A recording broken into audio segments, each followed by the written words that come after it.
Geography part 4 industry. उद्योग द्वितीय क्षेत्र द्वितीय क्षेत्र में पहला उद्योग नीति 1948 में।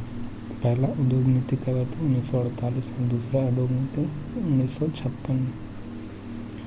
उद्योग का जननी कहा जाता है लोहा को। उद्योग का जननी कहा जाता है लोहा को। नए राष्ट्रीय औद्योगिक नीति 1991 में। जो नई आर्थिक नीति है, नई राष्ट्रीय औद्योगिक नीति 1991 में आया था और इसका प्रधानमंत्री पीवी नरसिम्हा राव और वित्त मंत्री मनमोहन सिंह और उदारीकरण के जनक कहा गया उदारीकरण के मनमोहन सिंह को। प्रधानमंत्री थे पीवी नरसिम्हा राव और वित्त मंत्री थे मनमोहन सिंह थे उस टाइम 1991 टाइम पर। नई आर्थिक नीति का 3 अंग है एलपीजी, उदारीकरण, निजीकरण और वैश्वीकरण। उदारीकरण, निजीकरण और वैश्वीकरण।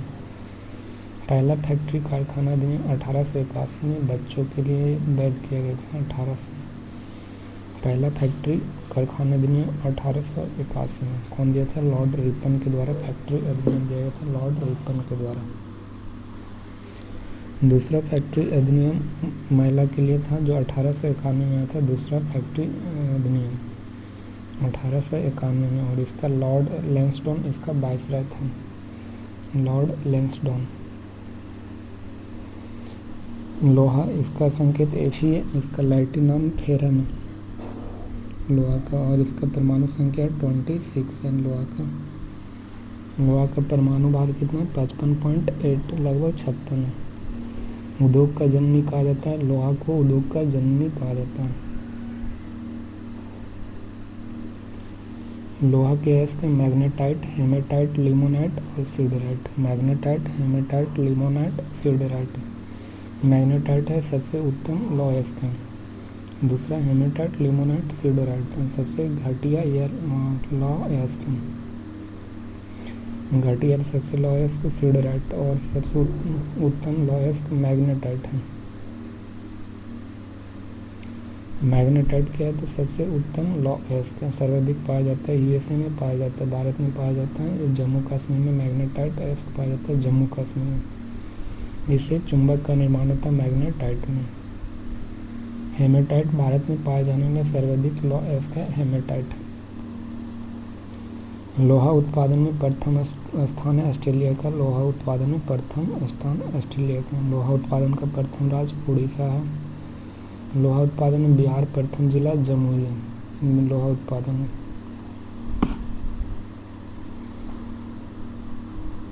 भारत में पहली फैक्ट्री 1874 में कुल्टी पश्चिम बंगाल में। भारत में पहली लौह फैक्ट्री 1874 ईस्वी में कुल्टी पश्चिम बंगाल में। देश का सबसे बड़ा लौह फैक्ट्री टिस्को में और Tata iron and steel company है टिस्को का। इसकी स्थापना टिस्को की स्थापना 1907 में हुआ था और इसकी स्थापना जमशेदजी टाटा ने किया था। निजी कंपनी टिस्को कहाँ हुआ था? जमशेदपुर में, सांची, टाटानगर, झारखंड में। नदी स्वर्णरेखा नदी के किनारे हुआ था टिस्को का। नेक्स्ट है आसनसोल में लौह उद्योग स्थापना 1908 में हरिहरपुर में असफल रहा था। आसनसोल में लौह उद्योग की स्थापना कब हुआ? 1908 में। टिस्को का फुल फॉर्म इंडियन आयरन, इसको Indian iron and steel company. इसकी स्थापना 1918 में बर्नरपुर पश्चिम बंगाल में इसको की स्थापना किया था। 1918 पश्चिम बंगाल। 1936 में टिस्को में 2 लौह उद्योग मर्ज हुआ। पहला कुल्टी लौह, दूसरा आसनसोल लौह इस्पात। कुल्टी लौह और आसनसोल लौह इस्पात 1936 में टिस्को के द्वारा हुआ था। नेक्स्ट है BISL जिसे विश्वरैया अभ्यारण एंड स्टील कंपनी कहा गया। Visvesvaraya iron and steel company, इसकी स्थापना 1923 में भद्रावती कर्नाटक में हुआ। BISL का स्थापना Visvesvaraya iron and steel company 1923 और भद्रावती कर्नाटक। अभियंता दिवस 15 सितंबर विश्वरैया के जन्म के दिवस पर मनाया गया अभियंता दिवस। सेल का full form steel authority of India. Steel authority of India limited हो गया सेल की स्थापना। इसकी स्थापना एस्टैब्लिशमेंट किया था 1973 में और इसका सभी लॉ इस्पात उद्योग के नियंत्रण करना। पहली महिला अध्यक्ष सौम्या मंडल है सेल का और महारत्न कंपनी सेल है। देश में कुल महारत्न कंपनी 14 है, टोटल कितना है 14। 14वां महारत्न कंपनी है हिंदुस्तान एरोनॉटिकल लिमिटेड है 14वां नंबर का महारत्न कंपनी। इसकी स्थापना हेल का स्थापना 1940 में और इसका हेडक्वार्टर बेंगलुरु में और इसका कार्य वायु निर्माण करना। प्रमुख लौ इस्पात भिलाई है, भिलाई बना रसिया के सहयोग से और ये छत्तीसगढ़ में और इसकी स्थापना 1955 में किया गया था। कार्य प्रारंभ हुआ 1959 में। भिलाई रसिया के सहयोग से छत्तीसगढ़ में स्थित है। 1955 में एस्टैब्लिशमेंट किया गया था भिलाई का। नेक्स्ट है राउरकेला इस्पात, ये जर्मनी में स्थित है और इसका राज्य उड़ीसा है। राउरकेला इसका स्थापना उड़ीसा में हुआ है और इसका स्थापना कब 1959 में राउरकेला उड़ीसा।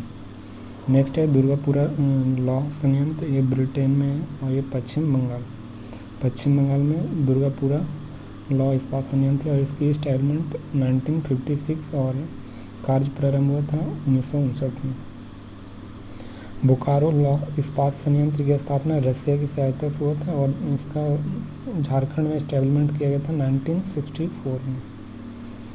सबसे लॉ इस्पात सलेम लॉ इस्पात है, तमिलनाडु में स्थित है सलेम लॉ इस्पात। विशाखापट्टनम लॉ इस्पात है आंध्र प्रदेश में विशाखापट्टनम में। विजयनगर लॉ इस्पात कहाँ है तो कर्नाटक में विजयनगर लॉ इस्पात है। भिलाई इस्पात द्वितीय पंचवर्षीय योजना बनाया गया था। राउरकेला जो जर्मनी उड़ीसा में स्थित है, दुर्गापुरा पश्चिम बंगाल में और बोकारो झारखंड में। ये तृतीय बनाया गया था बोकारो लॉ संयंत्र। सेलम चतुर्थ में बनाया गया था, विशाखापट्टनम भी चतुर्थ में। सेलम विशाखापट्टनम और विजयनगर लॉ इस्पात ये चतुर्थ पंचवर्षीय योजना में बनाया गया था। ये एल्युमिनियम है, एल्युमिनियम के साथ Al होता है, इसका एटॉमिक नंबर 13 और एटॉमिक मास 27 होता है और इलेक्ट्रॉनिक विन्यास 283। संयोजी इलेक्ट्रॉन 3 और संयोजकता 3 हो जाएगा। कोर इलेक्ट्रॉन 8 2 10 हो जाएगा। धातु है, अपना सुरक्षा कवच खुद बनाता है। एल्युमिनियम का S का है तो एल्युमिनियम का S हो जाएगा। बॉक्साइट Al2O3 × 2H2O, इसका बॉक्साइट का सूत्र Al2O3 × 2H2O होता है। कोरंडम का Al2O3 होता है, कोरंडम का S का। क्रायोलाइट Na3AlF6 क्रायोलाइट का होता है, कोरंडम का Al2O3 होता है कोरंडम का। कार्नेलाइट S ये पोटेशियम से, कार्नेलाइट S का पोटेशियम का S का। कार्नेटाइट S की यूरेनियम का है, कार्नेटाइट S। भारत में पहला एल्युमिनियम फैक्ट्री की स्थापना 1937 में किया गया था। भारत में पहला एल्युमिनियम फैक्ट्री 1937 में जम्मू कश्मीर नगर में और पश्चिम बंगाल में स्थित। एल्युमिनियम कंपनी की स्थापना देश हिंडाल्को है जो 1958 में अमेरिका की सहायता से हिंडाल्को की स्थापना किया गया था 1958 अमेरिका की सहायता से। बाल्को रसिया की सहायता से किया गया था 1965 में। माल्को इसकी एस्टैब्लिशमेंट 1960 में किया गया था। ये इटली की मदद से माल्को बनाया गया था। और नाल्को है जो फ्रांस की हेल्प से 1981 में नाल्को की एस्टैब्लिशमेंट किया गया था। और हिंडाल्को 1938 में कनाडा के द्वारा किया गया था, हिंडाल्को 1938 में। वेदांता इसकी स्थापना 1870 में जर्मनी के द्वारा किया गया था। ये एल्युमिनियम कंपनी है 1870 में वेदांता की। प्रमुख एल्युमिनियम फैक्ट्री और राज्य दिया गया तो हिंडाल्को रेणुकूट उड़ीसा उत्तर प्रदेश में स्थित है। हिंडाल्को 1958 में इसका एस्टैब्लिशमेंट किया गया था। बाल्को 1965 में और ये कोरबा के छत्तीसगढ़ में स्थित है। माल्को है जो 1960 में है।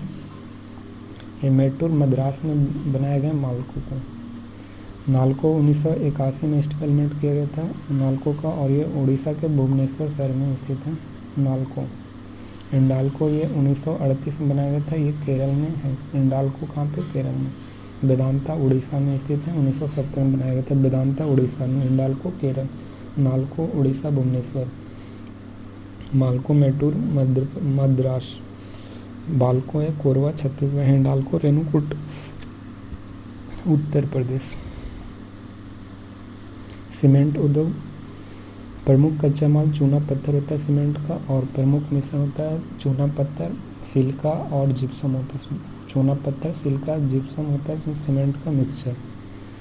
विश्व का पहला सीमेंट की खोज पोर्टलैंड सीमेंट खोजा गया था जोसेफ एस्पिडिन के द्वारा। पोर्टलैंड सीमेंट खोजा गया था जोसेफ एस्पिडिन के द्वारा। विश्व की पहली सीमेंट फैक्ट्री 1824 में ब्रिटेन के पोर्टलैंड में किया गया था। 1824 ब्रिटेन के पोर्टलैंड शहर में किया गया था। 1824 ब्रिटेन के पोर्टलैंड शहर में किया गया था। विश्व का पहला सीमेंट फैक्ट्री। भारत का पहला सीमेंट उद्योग 1904 मद्रास में के तमिलनाडु में किया गया था। भारत का पहला सीमेंट उद्योग 1904 मद्रास के तमिलनाडु में। बिहार का पहला सीमेंट डालमिया रोहतास और कैमूर रोहतास और कैमूर में बनाया गया। बिहार में पहला सीमेंट उद्योग डालमिया, ये विंध्यन पर्वत पर बनाया गया था, डालमिया सीमेंट फैक्ट्री। नेक्स्ट है चीनी उद्योग। चीनी उत्पादन में विश्व का प्रथम देश ब्राज़ील है और सेकेंड नंबर पर भारत है। और गन्ना में प्रथम देश ब्राज़ील है उत्पादन में, और गन्ना में दूसरा देश है उत्पादन में भारत है दूसरा नंबर पर।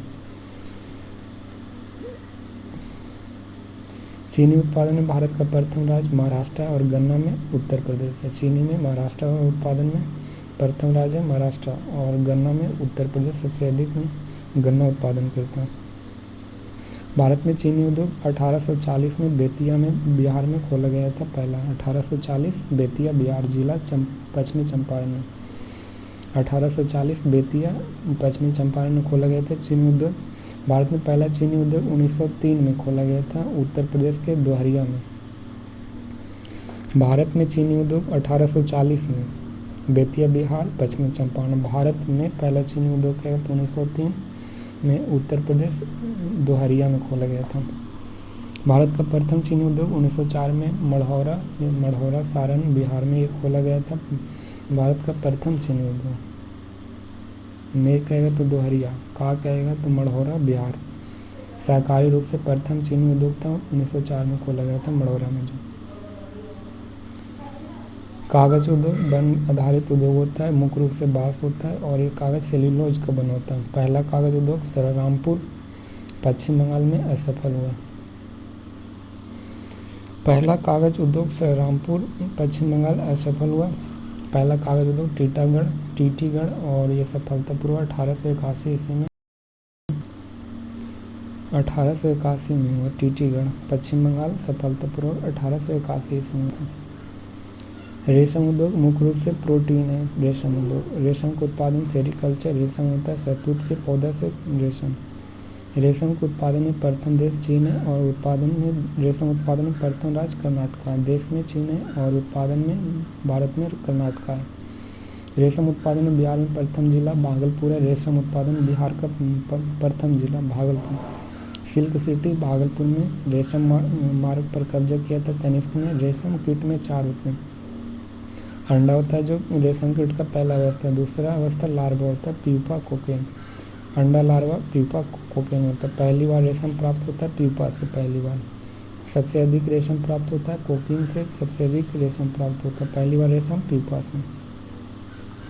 रेशम के 4 टाइप होते हैं, मूंगा, मलबरी, ईरी और तसर। मूंगा, मलबरी, ईरी और तसर, ये रेशम के 4 प्रकार हैं। नेक्स्ट है वायु उद्योग। इसका हिंदुस्तान एरोनॉटिकल लिमिटेड है, और इसकी स्थापना 1940 में। इसका हेडक्वार्टर बेंगलुरु में है, और ये 14वां महारत्न कंपनी है हिंदुस्तान एरोनॉटिकल लिमिटेड 1940। नेक्स्ट है जहाजरानी उद्योग। इसका स्थापना 1941 में किया गया था। जहाजरानी उद्योग को इसका हेडक्वार्टर विशाखापट्टनम है, और हिंदुस्तान शिपयार्ड का भी मुख्यालय विशाखापट्टनम में। मंझगांव शिपयार्ड लिमिटेड कहाँ, तो मंझगांव महाराष्ट्र में। गोवा कहेगा तो गोवा में। मंझगांव महाराष्ट्र में हिंदुस्तान शिपयार्ड लिमिटेड कहाँ है, तो ये विशाखापट्टनम। देश का सबसे गहरा बंदरगाह तो विशाखापट्टनम बंदरगाह, और सुरक्षा करता है, और डॉल्फिन नोज पहाड़ पर है। डॉल्फिन नोज पहाड़ी पर विशाखापट्टनम है। रेलवे उद्योग या पहिया बिल कारखाना बेंगलुरु है। पहिया या बिल कारखाना कहाँ है? तो बेंगलुरु में। रेलवे डीजल इंजन कारखाना कहाँ है? तो वाराणसी उत्तर प्रदेश में। रेलवे डीजल इंजन कारखाना वाराणसी उत्तर प्रदेश में। रेलवे विद्युत इंजन कारखाना कहाँ? चित्तरंजन पश्चिम बंगाल में स्थित है। रेलवे विद्युत इंजन कारखाना चित्तरंजन। और पहला कोच फैक्ट्री कहाँ है? तो ये rail coach factory Kapurthala Punjab में स्थित है। Integral coach factory Perambur Chennai Tamil Nadu में। Integral coach factory. सबसे पावरफुल इंजन मधेपुरा जो सबसे पावरफुल इंजन है। भारत का पहला रसायन उर्वरक 1906 में रानीपेट तमिलनाडु में है। भारत का पहला रासायनिक उर्वरक कारखाना 1906 ईस्वी में रानीपेट। स्वतंत्र भारत का पहला उर्वरक कारखाना ये सिंदरी झारखंड 1951 में। स्वतंत्र भारत का पहला उर्वरक कारखाना सिंदरी झारखंड 1951 में। भारत का पहली ऊन फैक्ट्री कहाँ? तो कानपुर लाल इमली उत्तर प्रदेश में। भारत का पहला ऊन फैक्ट्री कानपुर लाल इमली उत्तर प्रदेश में। भारत का पहला चमड़ा फैक्ट्री कहाँ? तो कानपुर में। ये भारत का पहला चमड़ी फैक्ट्री है। केंद्रीय चमड़ा अनुसंधान संरचना चेन्नई में स्थित है। केंद्रीय चमड़ा अनुसंधान संस्थान कहाँ? चेन्नई में। कागज उद्योग प्लस चमड़ा उद्योग कहाँ? तो फिरोजाबाद उत्तर प्रदेश में कागज उद्योग और चमड़ा उद्योग। ताला उद्योग अलीगढ़ में। और ताला परियोजना और चोखा परियोजना कहाँ? तो ये भूटान में ताला परियोजना और चोखा। पीतल उद्योग कहाँ? तो मुरादाबाद में। और कट्टा उद्योग लखनऊ में स्थित है। पीतल उद्योग मुरादाबाद में, कट्टा उद्योग लखनऊ में। साइकिल उद्योग कहाँ? तो लुधियाना में साइकिल उद्योग।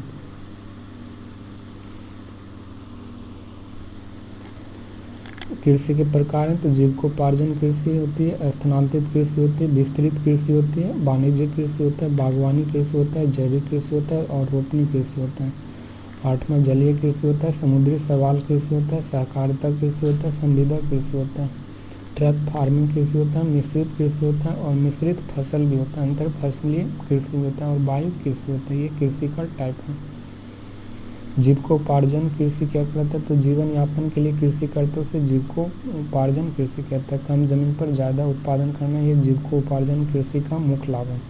नेक्स्ट है स्थानांतरित कृषि। आदिवासियों द्वारा किया जाता है स्थानांतरित कृषि। स्थानांतरित कृषि जो अन्य नाम पूर्वोत्तर भारत में इसे झूम कृषि कहा जाता है। स्थानांतरित कृषि को पूर्वोत्तर भारत में झूम कृषि, पश्चिमी घाट में कुमरी कहा जाता है। स्थानांतरित कृषि पश्चिमी घाट में को क्या कहा जाता है? तो कुमरी। और हिमाचल प्रदेश में खिल कहा जाता है। आंध्र प्रदेश में पोंडू कहा जाता है। आंध्र प्रदेश में पोंडू। और राजस्थान में पेलार कहा जाता है। और झारखंड में कुरवा कहा जाता है जो स्थानांतरित कृषि का एक रूप है। स्थानांतरित कृषि का अन्य देशों में वियतनाम में जो रे कहा जाता है और श्रीलंका में चेन्ना कहा जाता है। स्थानांतरित कृषि को चेन्ना। इंडोनेशिया में लेदांग कहा जाता है और ब्राज़ील में रोका कहा जाता है। मैक्सिको में मिल्पा और म्यांमार में तेनुगु कहा जाता है। स्थानांतरित कृषि को तेनुगु। और कोनिको कहा जाता है वेनेजुएला में जो स्थानांतरित कृषि होता है वेनेजुएला।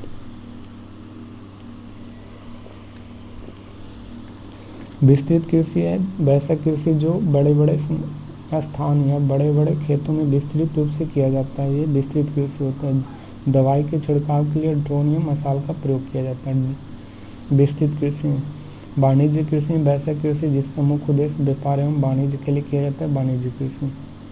नेक्स्ट है बागवानी कृषि। वैसा कृषि जिसे बाग एवं बगीचे के रूप में किया जाता है उसे बागवानी कृषि कहा जाता है। नेक्स्ट है जैविक कृषि। वैसा कृषि जहाँ रासायनिक उर्वरक जैसे यूरिया, DAP, पोटास नहीं डालकर जैविक खाद का प्रयोग करेगा उसे जैविक। 100% जैविक कृषि करने वाला राज्य सिक्किम है 100%। नेक्स्ट है रोपण फसल। वैसा कृषि जिसे एक बार लगाने पर अधिक बार प्राप्त किया जा सकता है उसे रोपण फसल कहा जाता है। एक बार लगाएगा अधिक बार यूज करेगा, रोपण फसल। जलीय कृषि। वैसा कृषि जो जल में होता है उसे जलीय, जैसे पानी फल, कमल, जलकुंभी और बंगाल का आतंक जलकुंभी। और मिट्टी रहित कृषि जिसे हाइड्रोपोनिक्स कहा जाता है।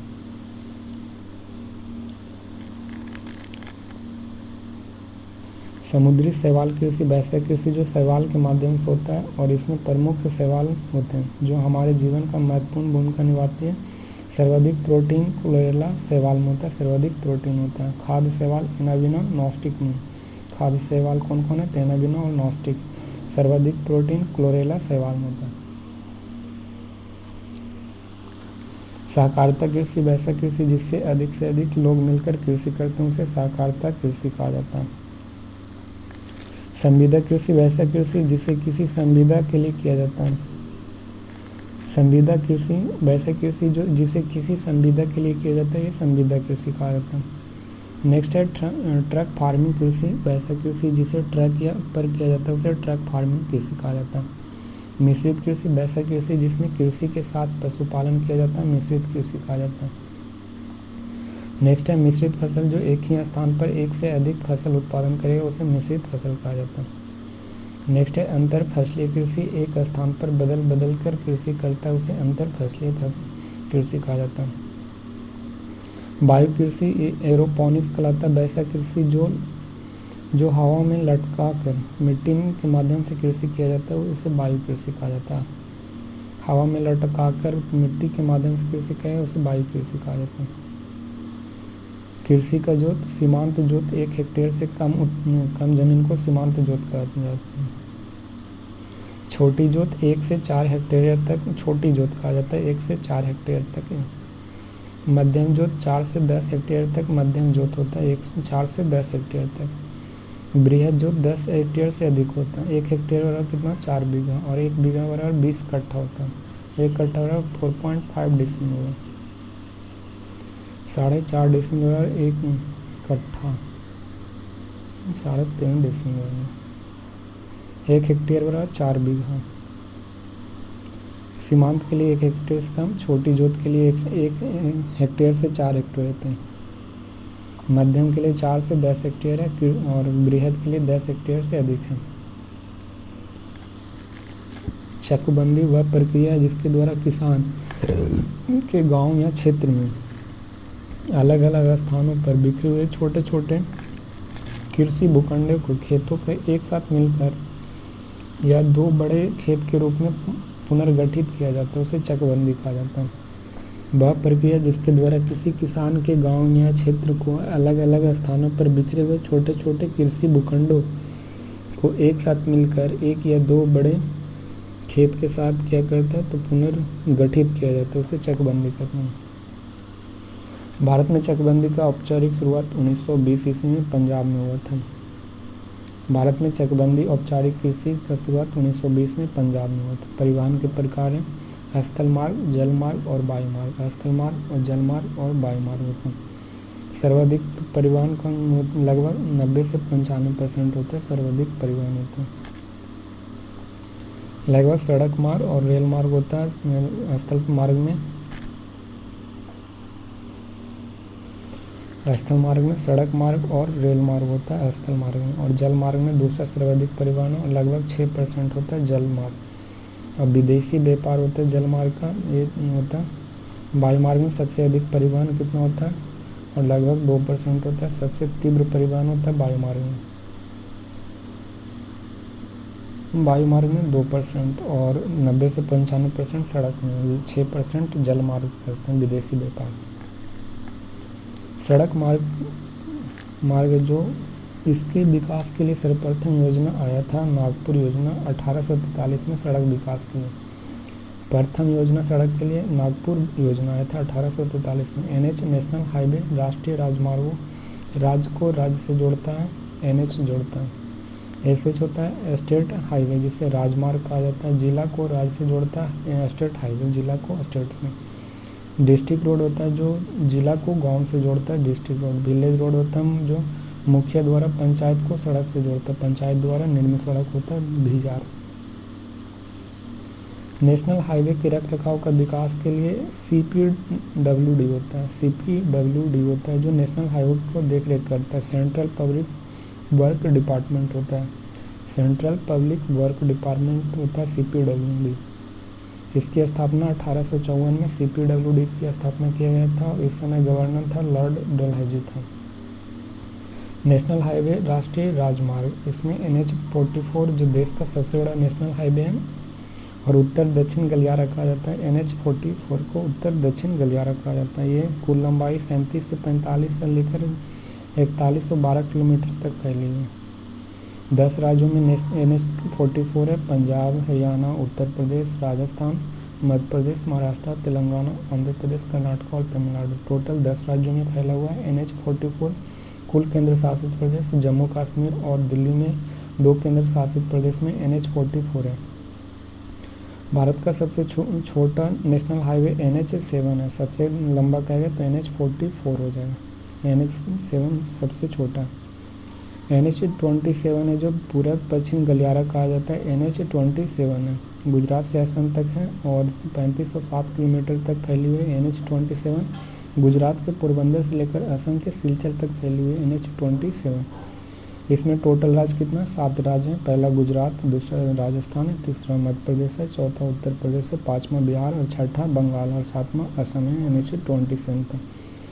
NH44 और NH27 एक दूसरे के यूपी के झांसी शहर में काटती है। NH44 और NH17 NH27 यूपी के झांसी शहर में काटती है। नेक्स्ट है जो स्वर्णिम चतुर्भुज योजना, यह सड़क मार्ग से संबंधित है। निर्माण की शुरुआत 1999 में किया गया था और उस टाइम प्रधानमंत्री थे अटल बिहारी वाजपेयी थे 1999 में। और निर्माण पूरा हुआ 2012 में। उस टाइम प्रधानमंत्री थे मनमोहन सिंह थे। अटल बिहारी वाजपेयी के समय में शुरू हुआ था और 2012 में मनमोहन सिंह के टाइम में ख़त्म हो गया था। इसकी कुल लंबाई 5846 किलोमीटर है स्वर्णिम चतुर्भुज का और 4 शहर को जोड़ता है, दिल्ली, मुंबई, चेन्नई और कोलकाता को। दिल्ली, मुंबई, चेन्नई, कोलकाता को स्वर्णिम चतुर्भुज सड़क योजना जोड़ता है 4 राज्यों को। दिल्ली कोलकाता जो Delhi to Kolkata NH2 national highway 2 पर है और Delhi to Mumbai national highway 3 पर है। दिल्ली टू मुंबई NH3 और दिल्ली टू कोलकाता NH2 पर। मुंबई टू चेन्नई है NH4 पर, मुंबई से चेन्नई के बीच। चेन्नई से कोलकाता NH5 है। चेन्नई से कोलकाता, मुंबई से चेन्नई NH4 पर है। दिल्ली से मुंबई NH3 पर है और दिल्ली से कोलकाता जाना है तो NH2 पर। मुंबई टू कोलकाता जाना है तो NH6 पर है।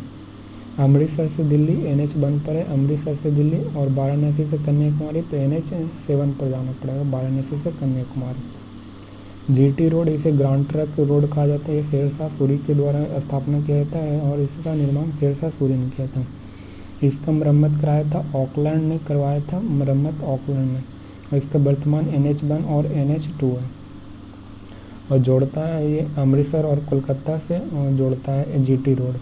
प्रारंभ में पाकिस्तान से बांग्लादेश के बीच में प्रारंभ में। नेक्स्ट है BRO, इसे बोर्ड रोड ऑर्गेनाइजेशन कहा जाता है। इसकी स्थापना 1960 में हुआ था। ये सीमावर्ती इलाका के सड़क निर्माण करती है BRO। मंत्रालय रक्षा मंत्रालय के अंतर्गत है। इसका हेडक्वार्टर नई दिल्ली में। सड़क नेटवर्क में भारत का विश्व में स्थान दूसरा है सड़क नेटवर्क में और पहला स्थान अमेरिका है। सड़क नेटवर्क में भारत का स्थान दूसरा और पहला स्थान विश्व में कौन है? अमेरिका है। रेल परिवहन विश्व में रेल नेटवर्क के भारत का स्थान ये कितना है? तो चौथा नंबर का रेल नेटवर्क। रेलवे नेटवर्क का विश्व में के देशों के क्रम में अमेरिका, चीन, रसिया, भारत है।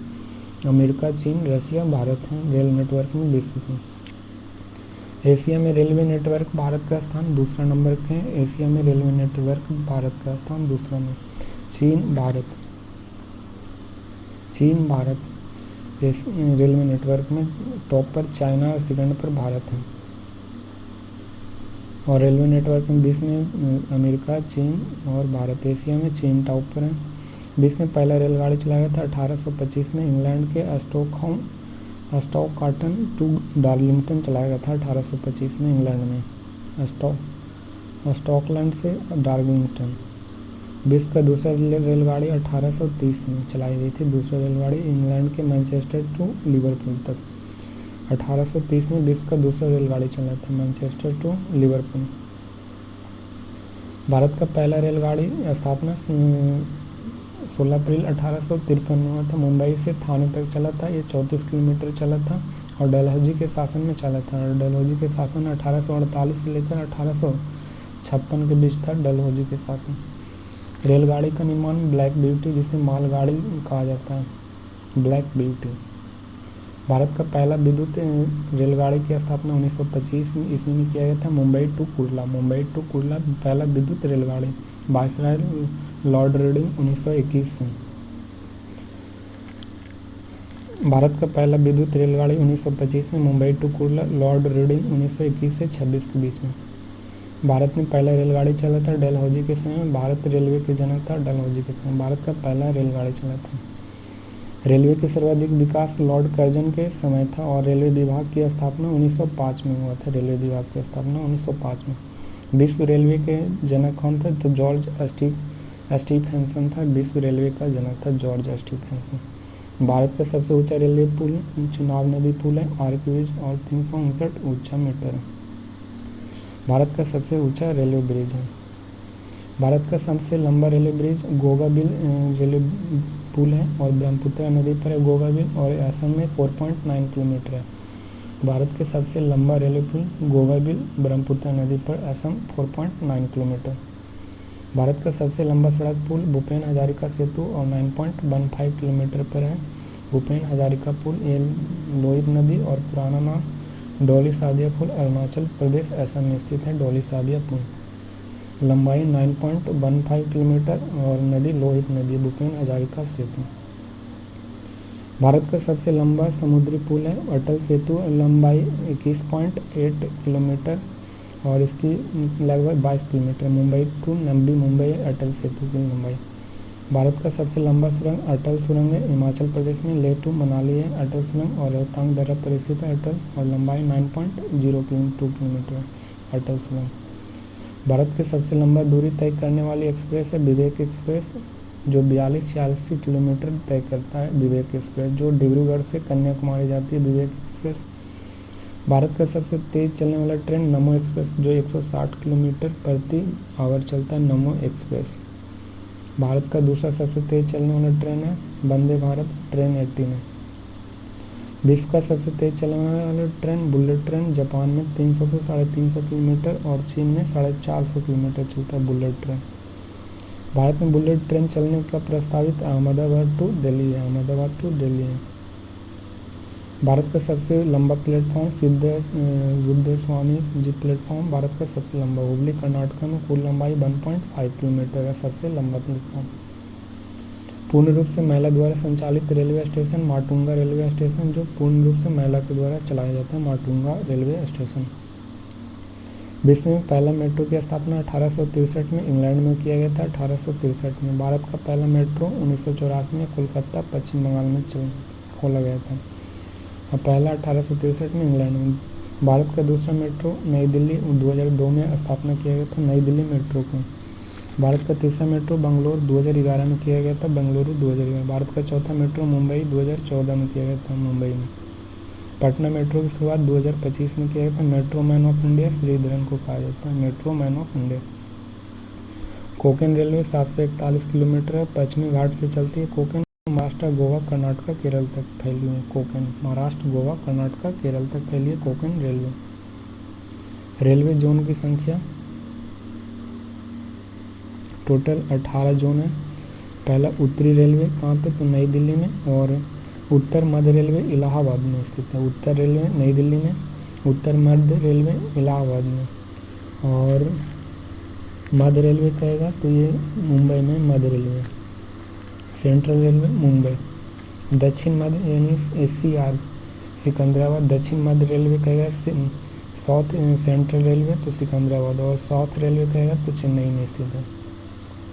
उत्तर रेलवे नई दिल्ली और उत्तर मध्य रेलवे इलाहाबाद। उत्तर मध्य railway north central railway Allahabad. मध्य रेलवे कहेगा बीच में तो ये मुंबई में और दक्षिण मध्य रेलवे सिकंदराबाद में। दक्षिण मध्य यानी साउथ सेंट्रल रेलवे सिकंदराबाद में।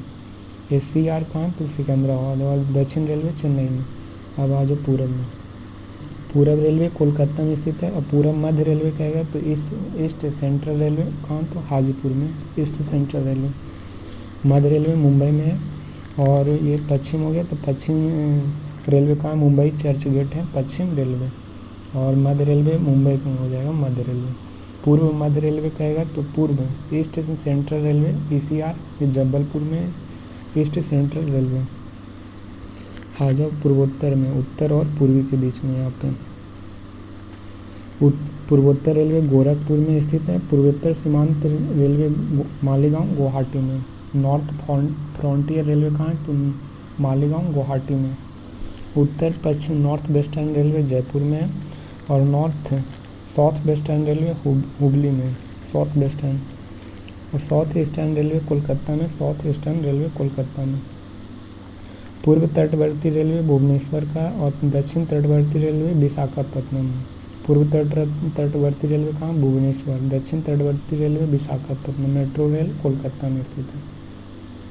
दो पटरी के बीच में दूरी गेज को क्या कहते हैं? गेज कहा जाता है। ब्रॉड गेज की लंबाई 1.67 मीटर होता है। ब्रॉड गेज की लंबाई 1.676 मीटर होता है। लगभग 84% होता है ब्रॉड गेज की और स्टेशन में होता है। मीटर गेज 1 मीटर का होता है, ये पहाड़ी क्षेत्र में होता है मीटर गेज। नेक्स्ट है नैरो गेज 0.762, ये पार्क या मेला पर होता है। नैरो गेज 0.762 मीटर होता है। लिफ्ट गेज 0.610 मीटर होता है। लिफ्ट गेज 0.610 होता है। प्रमुख रेलवे टर्मिनल जिसे यूनेस्को में शामिल किया गया। भारत में कुल 4 रेलवे टर्मिनल यूनेस्को में शामिल किया गया। 4 रेलवे टर्मिनल को। दार्जिलिंग हिमालयन रेलवे की स्थापना 1999 में किया गया था। दार्जिलिंग हिमालयन रेलवे का। छत्रपति शिवाजी महाराज रेलवे टर्मिनल 2004 में स्थापना किया गया था। छत्रपति शिवाजी महाराज रेलवे टर्मिनल 2004 में स्थापना किया गया था। नेक्स्ट है नीलगिरी रेलवे टर्मिनल की स्थापना 2005 में किया गया है। नीलगिरी रेलवे टर्मिनल का।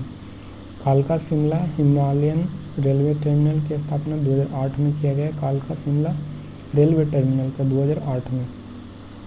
रेल बजट को आम बजट से अलग किया गया। 1924 में अलग किया गया था रेल बजट को आम बजट में, और वित्तीय वर्ष था 1924 से 25 में। और कमेटी था एक वर्ष कमेटी के द्वारा रेल बजट को आम बजट से अलग किया गया था, एक वर्ष कमेटी के द्वारा।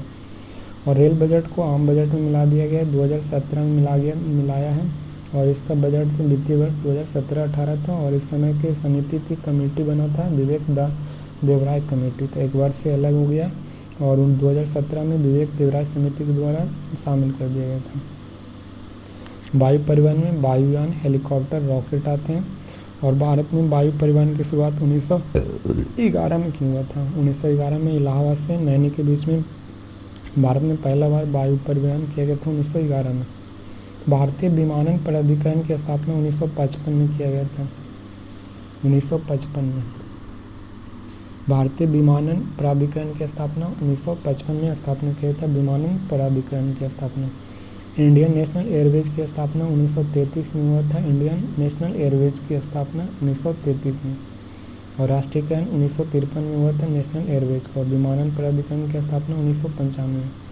भारतीय विमानन प्राधिकरण 1995। बिहार में प्रथम वायु उड़ान 2002 में ईस्वी में गया में हुआ था। बिहार में प्रथम वायु उड़ान गया में 2002 में। इंडियन नेशनल एयरवेज भारतीय विमानन निगम होता है और इंडियन एयरवेज कॉरपोरेशन के अंतर्गत आता है। और घरेलू उड़ान के लिए होते हैं भारतीय विमानन निगम, और पड़ोसी देश जाने के लिए होता है। और इंडियन नेशनल एयरवेज का मालिक टाटा है। एयर इंडिया इंटरनेशनल अंतर्राष्ट्रीय उड़ान करता है।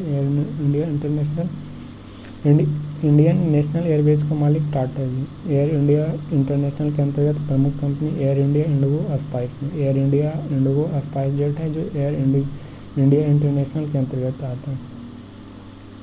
एयर इंडिया इसकी स्थापना 1932 में किया गया था। एयर इंडिया की स्थापना हेडक्वार्टर नई दिल्ली है। और लोगो उड़ता हुआ हंस के मुंह पर नारंगी रंग का कोणार्क चक्र है। उड़ता हुआ हंस के मुंह में नारंगी का कोणार्क चक्र है एयर इंडिया का लोगो। शुभांकर था महाराजा। पहली सरकारी कंपनी थी एयर इंडिया, अब निजी कंपनी टाटा है। भारत में कुल अंतर्राष्ट्रीय एयरपोर्ट की संख्या 36 है। अंतर्राष्ट्रीय एयरपोर्ट की संख्या 36 है। सर्वाधिक अंतर्राष्ट्रीय एयरपोर्ट उत्तर प्रदेश में 5 है। अंतर्राष्ट्रीय एयरपोर्ट उत्तर प्रदेश में 5, केरल में 4 है, तमिलनाडु में 4 है और महाराष्ट्र में 3 अंतर्राष्ट्रीय एयरपोर्ट हैं। महाराष्ट्र में। बिहार में कुल अंतर्राष्ट्रीय एयरपोर्ट हैं 2 हैं। टोटल अंतर्राष्ट्रीय एयरपोर्ट 2 हैं। गया अंतर्राष्ट्रीय एयरपोर्ट और दूसरा जयप्रकाश नारायण हवाई अड्डा। बिहार में कुल अंतर्राष्ट्रीय एयरपोर्ट है गया अंतर्राष्ट्रीय एयरपोर्ट और दूसरा जयप्रकाश नारायण हवाई अड्डा। विश्व का सबसे बड़ा हवाई अड्डा किंग हमद अंतर्राष्ट्रीय हवाई अड्डा, ये सऊदी अरब में। किंग हमद अंतर्राष्ट्रीय हवाई अड्डा कहाँ है? एयरपोर्ट, ये सबसे बड़ा हवाई अड्डा ये सऊदी अरब में। भारत का सबसे बड़ा एयरपोर्ट है इंदिरा गांधी अंतर्राष्ट्रीय हवाई अड्डा नई दिल्ली में। यात्रा के लिए सबसे बड़ा एयरपोर्ट है। क्षेत्रफल में राजीव गांधी है। राजीव गांधी अंतर्राष्ट्रीय हवाई अड्डा ये हैदराबाद में स्थित है। सबसे बड़ा एयरपोर्ट है क्षेत्रफल में। यात्रा के लिए इंदिरा गांधी नई दिल्ली में। देश का सबसे छोटा एयरपोर्ट है बाल्जिक एयरपोर्ट, ये मेघालय में है। बाल्जिक सबसे छोटा एयरपोर्ट है, बाल्जिक एयरपोर्ट। सर्वाधिक हवाई अड्डा घरेलू प्लस अंतर्राष्ट्रीय के लिए गुजरात में सर्वाधिक हवाई अड्डा, गुजरात में। और दूसरे नंबर पर हवाई अड्डा में महाराष्ट्र। इंटरनेशनल एयरपोर्ट है शेख अल आलम अंतर्राष्ट्रीय हवाई अड्डा कहाँ है, तो श्रीनगर जम्मू कश्मीर में शेख अल आलम अंतर्राष्ट्रीय हवाई अड्डा श्रीनगर में। श्री गुरु रामदास जी अंतर्राष्ट्रीय हवाई अड्डा कहाँ है, तो अमृतसर में श्री गुरु रामदास जी अंतर्राष्ट्रीय हवाई अड्डा अमृतसर में। चौधरी चरण अंतर्राष्ट्रीय हवाई अड्डा लखनऊ में स्थित है। चौधरी चरण सिंह अंतर्राष्ट्रीय हवाई अड्डा लखनऊ। जयप्रकाश नारायण अंतर्राष्ट्रीय हवाई अड्डा पटना बिहार में स्थित है। गया अंतर्राष्ट्रीय हवाई अड्डा गया में। गोपीनाथ बारदोली असम के गुवाहाटी में। नेताजी सुभाष चंद्र बोस अंतर्राष्ट्रीय हवाई अड्डा कोलकाता पश्चिम बंगाल में स्थित है। नेताजी सुभाष चंद्र बोस अंतर्राष्ट्रीय हवाई अड्डा कोलकाता में। बाबा साहेब अम्बेडकर अंतर्राष्ट्रीय हवाई अड्डा ये नागपुर महाराष्ट्र में बाबा साहेब अम्बेडकर अंतर्राष्ट्रीय हवाई अड्डा। चेन्नई अंतर्राष्ट्रीय हवाई अड्डा का है, चेन्नई तमिलनाडु में स्थित है। कैंपगोड़ा अंतर्राष्ट्रीय हवाई अड्डा बेंगलोर के कर्नाटक में कैंपगोड़ा है। तिरुचिरापल्ली अंतर्राष्ट्रीय हवाई अड्डा तिरुचिरापल्ली में। कोची अंतर्राष्ट्रीय हवाई अड्डा ये कोचिन के केरल में है, कोचिन। कोझिकोड अंतर्राष्ट्रीय हवाई अड्डा कोझिकोड केरल में स्थित है। तिरुवनंतपुरम अंतर्राष्ट्रीय हवाई अड्डा तिरुवनंतपुरम केरल में स्थित है। राजीव गांधी अंतर्राष्ट्रीय हवाई अड्डा मुंबई के महाराष्ट्र में राजीव गांधी से। सरदार वल्लभ भाई पटेल का अंतर्राष्ट्रीय हवाई अड्डा अहमदाबाद में। सरदार वल्लभ भाई पटेल अंतर्राष्ट्रीय हवाई अड्डा। हिंदुस्तान एरोनॉटिक्स लिमिटेड 1940 में बेंगलुरु में। और हेलीकॉप्टर का निर्माण 1940 में 14वां महारत्न कंपनी था, हिंदुस्तान एरोनॉटिकल लिमिटेड था। जल परिवहन प्राधिकरण 1986 में इसका स्थापना किया गया था, जल प्राधिकरण का। और नेशनल वाटर वे इसका 1986 में इसका स्थापना किया गया था, जल परिवहन प्राधिकरण को। NW1 इलाहाबाद से हल्दिया को जोड़ता है, ये गंगा नदी के तट पर है NW1। और इसकी स्थापना 1986 में किया गया था NW1 को। और उत्तर प्रदेश, बिहार और पश्चिम बंगाल 3 राज्यों में है NW1। और लंबाई 1620 किलोमीटर है और सबसे लंबा जल मार्ग है। NW1 सबसे लंबा है, 1620 किलोमीटर। इसकी स्थापना 1986 में किया गया था। नेक्स्ट है नेशनल वाटरवेज मार्ग 2, ये सादिया से धुबरी और ब्रह्मपुत्र नदी के असम में स्थित है। NW2 ब्रह्मपुत्र नदी असम। NW3 कोल्लम से कोट्टमपुरा है और ये केरला में स्थित है। NW3 कोल्लम से कोट्टमपुरा में। NW4 है जो काकीनाड से मरकाना, जो आंध्र प्रदेश और तमिलनाडु के बीच में है। काकीनाड से मरकानम विजयवाड़ा तमिलनाडु में पाया जाता है। आंध्र प्रदेश प्लस तमिलनाडु में NW4 है। और NW5 तलचर से धमरा, उड़ीसा ब्राह्मणी नदी पर है NW5 तलचर से धमरा। नेक्स्ट है जनजाति ट्राइब। जनजाति का परिभाषा संविधान के अनुच्छेद 366 के 25 में दिया गया और ST के बारे में अनुच्छेद 342 में। जनजाति के लिए 366 के 25 में से और ST के लिए अनुच्छेद में 342 में दिया गया।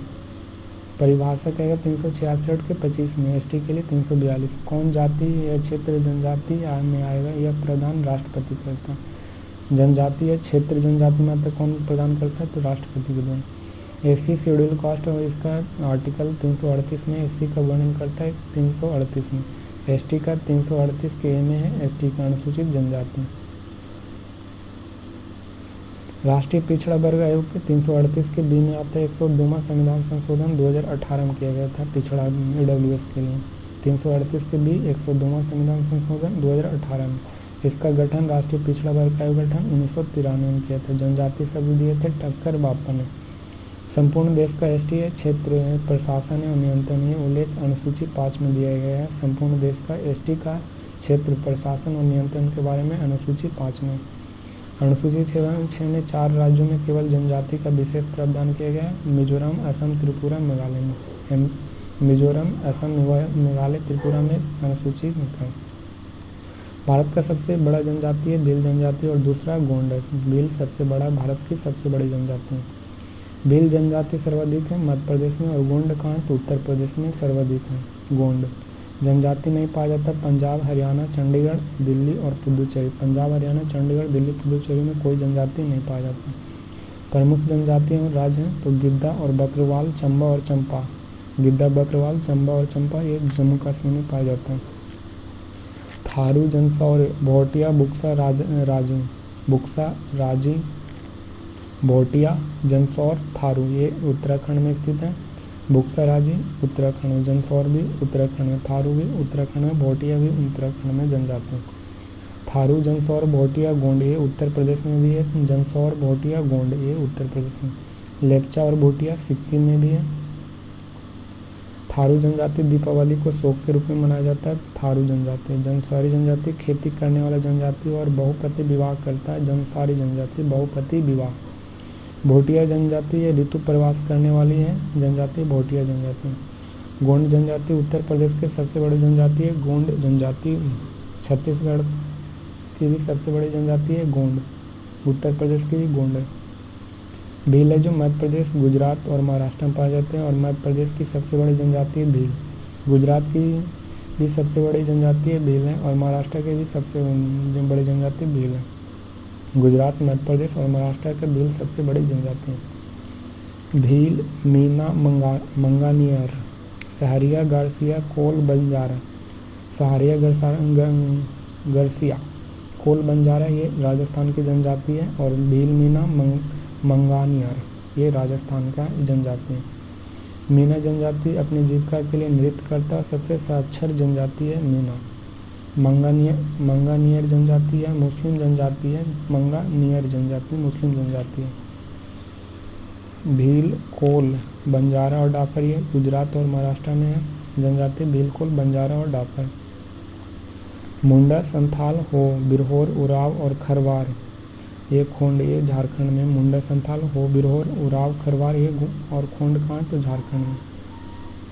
डाफरा मिरी, अबोर मिसमी ये अरुणाचल प्रदेश में। डाफरा मिरी, अबोर मिसमी। गारो, खासी, Jaintia, Mickey Ninja. Mickey Ninja कहाँ की जनजाति है? मेघालय की।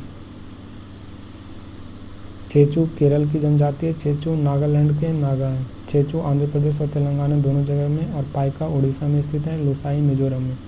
बोडो मिकिर असम में और कुकी मसाई मैकिम मणिपुर में। कुकी मसाई मैकिम मणिपुर में। ओंज, जारवा, सोमपेन, सेंट लीज और अंडमानी निकोबार। ओंज, जारवा, सोमपेन, सेंट लीज, अंडमानी निकोबार ये अंडमान निकोबार में स्थित है।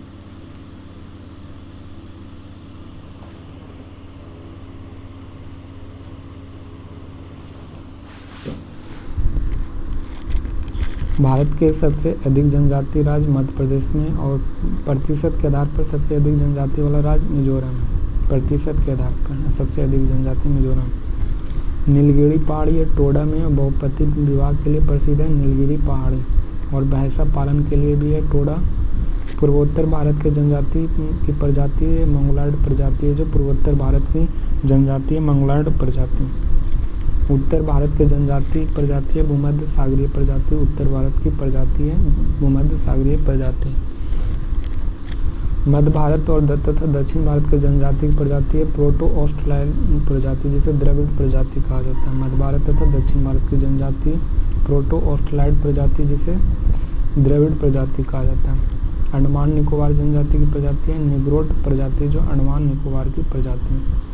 विश्व की जनजाति एस्किमो जनजाति जो कनाडा और ग्रीनलैंड में है एस्किमो। रेड इंडियन जनजाति अमेरिका में और हैंदा जनजाति अमेरिका में। रेड इंडियन हैंदा ये। बोरो जनजाति ब्राज़ील में। पिग्मी जनजाति कांगो बेसिन और विश्व के सबसे नाटा जनजाति पिग्मी जनजाति। बुशमैन जनजाति बोत्सवाना काली हारी मरुस्थल में और निग्रो जनजाति मध्य अफ्रीका में निग्रो जनजाति। मसाई जनजाति पूर्वी अफ्रीका में मसाई जनजाति। निग्रो मध्य अफ्रीका में निग्रो और बुशमैन जनजाति बोत्सवाना कालाहारी मरुस्थल में। बद्दू जनजाति श्रीलंका में। बद्दास अरब प्रायद्वीप में है। बद्दास जनजाति अरब प्रायद्वीप में। खिरगिज मध्य एशिया में और सिमोन मलेशिया में। सिमोन मलेशिया में। आइनू जनजाति जापान में। युकाधीर साइबेरिया रूस के भाग जो एशिया में स्थित है युकाधीर जनजाति। याकू जनजाति टुंड्रा प्रदेश में। याकू जनजाति। मौर्य जनजाति न्यूजीलैंड में। मंगोलॉयड है जो पूर्वी एशिया में। एस्किमो जनजाति है कनाडा ग्रीनलैंड में एस्किमो जानते हैं। बर्फ़ का मकान बनता है इग्लू में और उसमें का कुछ अलग होता है, इसको हम जनजाति। गाड़ी को स्लेज कहा जाता है एस्किमो जनजाति के। गाड़ी खींचने वाला जानवर रेंडवियर कहलाता है और हथियार हार्पून है एस्किमो जनजाति का हार्पून। पृथ्वी की आंतरिक संरचना तथा भूकंप है। आंतरिक संरचना का स्रोत है अप्राकृतिक स्रोत, दूसरा प्राकृतिक स्रोत है। तापमान, दाब, घनत्व होता है अप्राकृतिक स्रोत का तापमान, दाब और घनत्व। ज्वालामुखी और भूकंप है ये प्राकृतिक स्रोत है। ऑस्ट्रिया के भूगर्भ शास्त्री स्वेस के अनुसार है जो सियाल सीमा नीफ है। सियाल है जो सिलिकॉन और एल्युमिनियम का बना होता है। सियाल और सिलिकॉन और मैग्नीशियम का सीमा बना होता है। और नीफे होता है निकेल और लोहा का होता है। भूपट्टी एक क्रस्ट मेंटल कोर होता है। क्रस्ट मेंटल कोर, ये तो उल्टा दिया हुआ यार। IUGG का इंटरनेशनल यूनियन जियोडसी एंड जियोफिजिक्स कहा गया। इसकी स्थापना 1999 में ब्रुसेल्स के बेल्जियम में हुआ। पृथ्वी की आंतरिक त्रिज्या 6400 किलोमीटर है। पृथ्वी की आंतरिक त्रिज्या। भूपट्टी में कोर मेंटल क्रस्ट होता है और इसको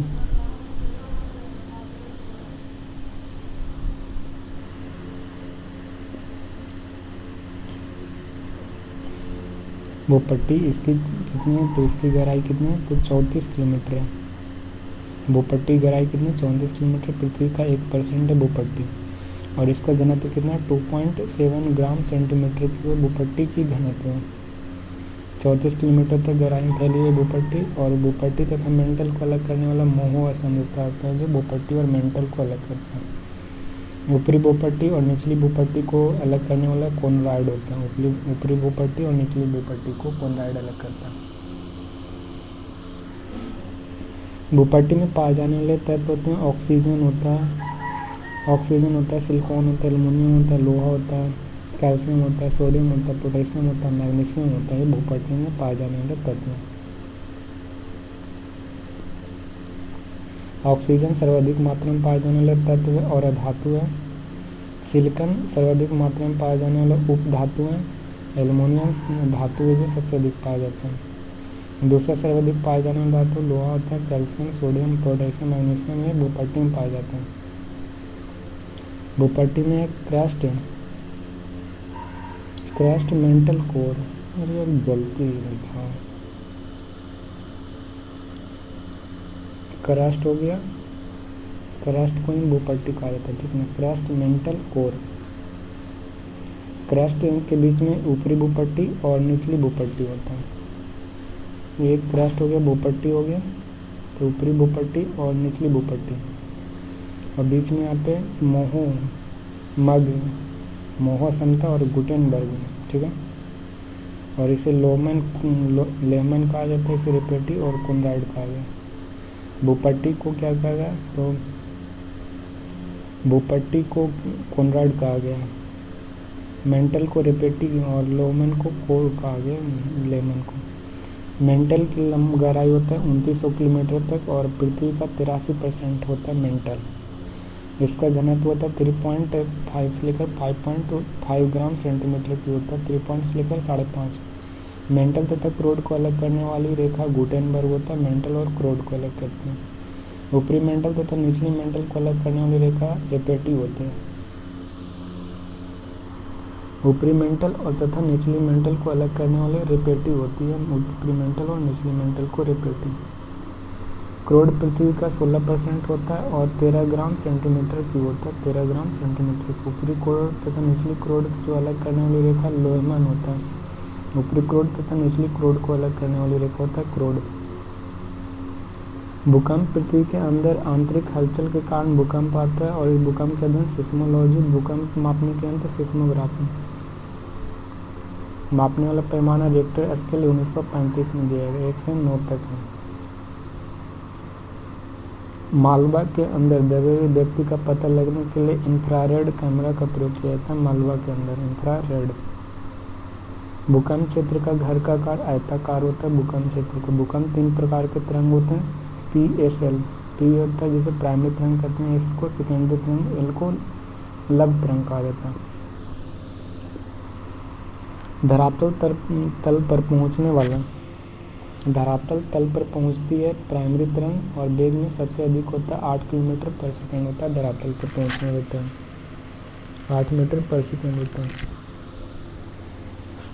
और 8 किलोमीटर पर सेकंड होता है और ठोस द्रव गैस तीनों में गमन करती है प्राइमरी तरंग। ये धरातल पर सबसे पहले पहुंचती है 8 किलोमीटर प्रति सेकंड से। पी तरंग प्राइमरी तरंग ये सबसे स्पीड होता है ना।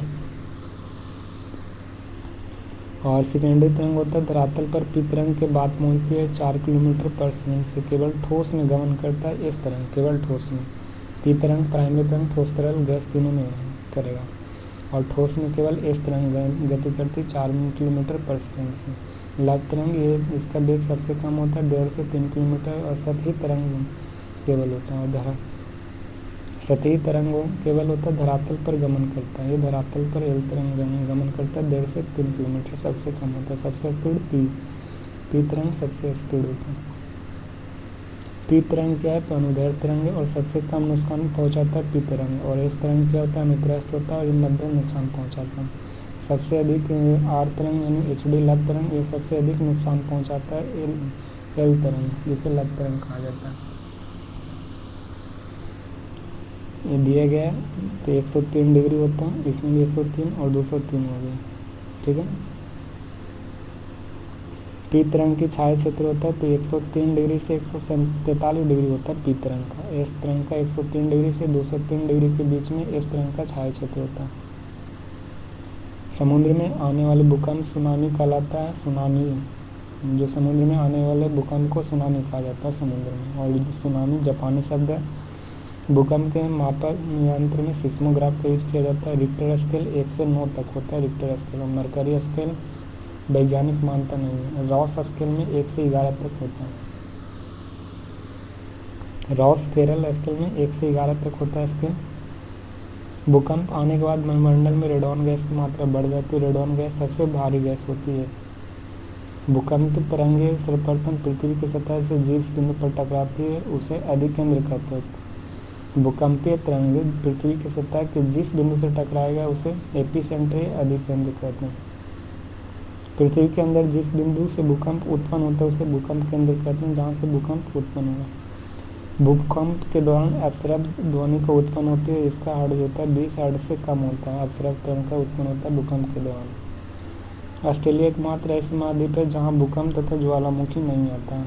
ऑस्ट्रेलिया में बिहार में आया विनाशकारी भूकंप 1934 ईस्वी में आया था। बिहार में 1934।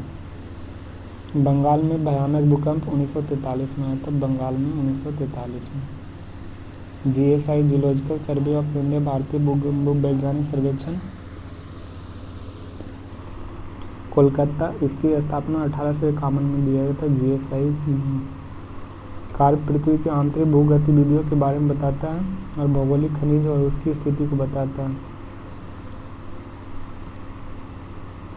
जीआई सर्वे के द्वारा 5 भूकंपीय जोनों में बांटा गया। जोन 1, जोन 2, जोन 3, जोन 4 और जोन 5। ये सबसे खतरनाक होता है जोन 5। नवीनतम सर्वे 2002 में इनके अनुसार 4 भूकंपीय जोन में बांटा गया। जोन 2, जोन 3, जोन 4 और जोन 5 में सबसे खतरनाक होता है 2, 3, 4, 5। सबसे खतरनाक जोन 5 होता है जो नवीनतम सर्वे के अनुसार। और पुराने जीएसआई के सर्वे के अनुसार जोन 5 भी सबसे खतरनाक होता है। पूर्वोत्तर भारत आता है जोन 5 में आता है। पूर्वोत्तर जोन 5 में। अंडमान निकोबार भी जोन 5 में आता है सबसे डेंजर। बिहार का अधिकांश भाग जोन 4 में आता है। बिहार का अधिकांश भाग जोन 4 में। दिल्ली आता है जोन 4 में होता है। गुजरात के कुछ भुज में जो जोन 5 में आता है भुज। सिक्किम भी जोन 2 में आता है। सिक्किम जोन 2 में। पश्चिम बंगाल का सुंदर डेल्टा क्षेत्र भी जोन 4 में आता है। महाराष्ट्र के पश्चिमी भाग जोन 3 में आता है। महाराष्ट्र के पश्चिमी अधिकांश पश्चिमी घाट जोन 3 में आता है और गोवा जोन 4 में आता है। आंध्र प्रदेश और तमिलनाडु के कुछ भाग जोन 3 में आता है। आंध्र प्रदेश और तमिलनाडु का। कर्नाटका का पूर्वी हिस्सा जोन 2 में आता है। कर्नाटका का पूर्वी हिस्सा। अधिकांश उड़ीसा जोन 2 में आता है। छोटा नागपुर के पठार जोन 2 में आता है। अधिकांश मध्य प्रदेश जोन 2 में। राजस्थान का पश्चिमी भाग जोन 3 में आता है और कश्मीरी घाट जोन 5 में आता है। डेंजर जम्मू कश्मीर और लद्दाख के अधिकांश भाग जोन 4 में आता है। ऊपी का ऊपरी भाग जोन 4 में आता है। ऊपी का निचला भाग जोन 3 में आता है। पंजाब का अधिकांश हिस्सा जोन 3 में आता है। पृथ्वी के अंदर से मैग्मा विस्फोट के द्वारा बाहर निकलता है, उसे ज्वालामुखी कहता है। मैग्मा विस्फोट का कारण ज्वालामुखी को पृथ्वी का सुरक्षा बॉल्ब कहा जाता है। ठीक है, ज्वालामुखी का मुख जहाँ से मैग्मा निकलता है उसे क्रेटर कहा जाता है। क्रेटर का ओवार बड़ी होने के पर उसे कोल्डेरा कहा जाता है। ज्वालामुखी के जहाँ से निकलती हैं उसे क्या करते हैं, क्रेटर कहा जाता है। ज्वालामुखी का मुख्य भाग से मैग्मा निकलता है, उसे क्या करते हैं, क्रेटर कहा जाता है। क्रेटर का आकार बड़ी होने पर कोल्डेरा कहलाता है। कोल्डेरा। सर्वाधिक ज्वालामुखी आती है प्रशांत महासागर में। सर्वाधिक ज्वालामुखी आती है। रिंग्स ऑफ फायर स्थित है प्रशांत महासागर में। रिंग्स ऑफ फायर स्थित है प्रशांत महासागर में। ज्वालामुखी का मुख्य है, क्रेटर है। ये क्या है, ग्रीवा गर्दन होता है। ये लावा नली है। ये मैग्मा, ये अर्थ है। ज्वालामुखी से निकले चट्टान के प्रकार 4 प्रकार के होते हैं। चट्टान पहला ज्वालामुखी बम, जिसे चट्टान के आकार का फुटबॉल के समान होता है। ज्वालामुखी बम, फुटबॉल, चट्टान का आकार फुटबॉल के समान।